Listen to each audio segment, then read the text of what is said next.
When you create this big universe that people are so attached to, you have a lot of responsibility to both yourselves and the people that you're exposing that universe to. Spartan Ops has very much been sort of a staging ground for us for the Halo universe. This is something that nobody's done before. One of the main challenges we had on Spartan Ops was the scope of the project. It was much bigger than anything we've taken on in the studio before.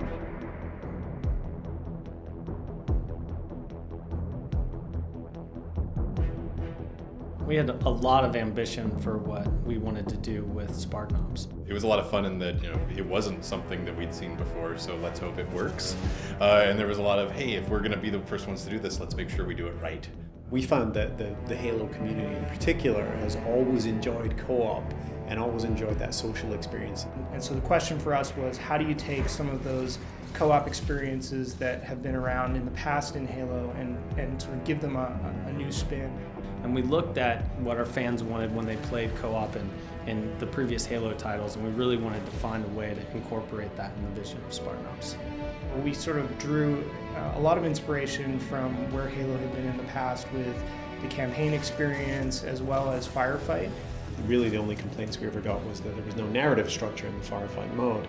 A lot of the campaign storylines and a lot of just the overarching stories of our characters are one of the main attractions to this game.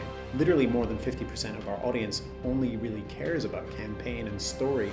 And so this was a way to give those guys some of the sort of content structure and cadence that their multiplayer brethren had been getting for, basically a decade.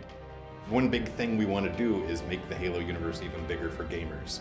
Fans of the novels have had lots of extra characters to enjoy and to be fans of, and gamers have really only known a very small subset of that. So Spartan Ops was our first chance to go, look, here are all these other cool people. This allows us to tell many stories that touch on the novels, that touch on Forward and to Dawn. And we really got excited about the idea of delivering an episodic experience that would give players a reason to come back each week and experience an ongoing narrative.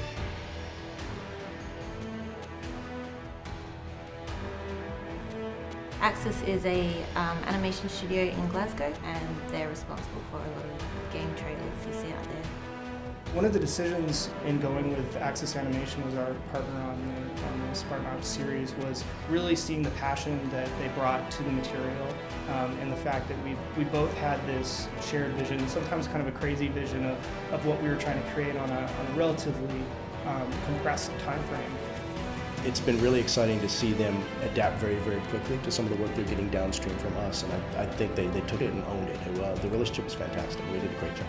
We were able to kind of leverage their expertise in cinematics and really work closely with them. It was quite liberating to be able to tell something over a longer format. Usually the game trailers and things we do, we're always trying to tell a story, but we usually only got about 2.5 minutes to tell it.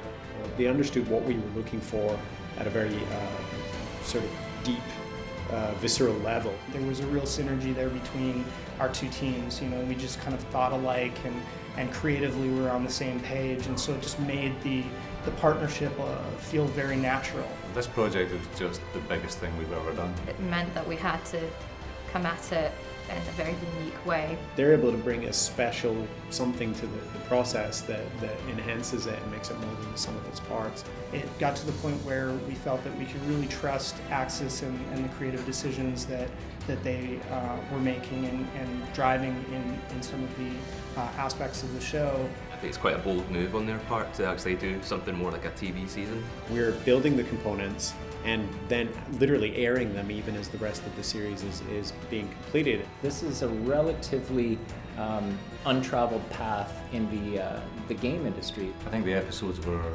well received in terms of being something that people were able to enjoy before moving on to the gameplay element. I think in the future there could be a lot of interesting ways that we could look at having different game experiences for gamers. Just as a fan, I wanted it to count.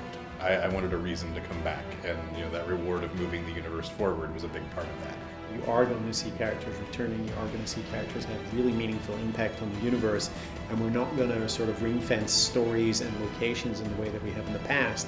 But we'll also be seeing new characters, because we've learned this is how you bring them on stage, this is how you introduce them to fans, and this is how you get people to love them and care about them. So we are opening ourselves up for the future. We want to continue to tell these stories for years. It allows us to show the depth of these characters, and it just allows us to open the doors to this universe and to continue to build off of its strong foundation.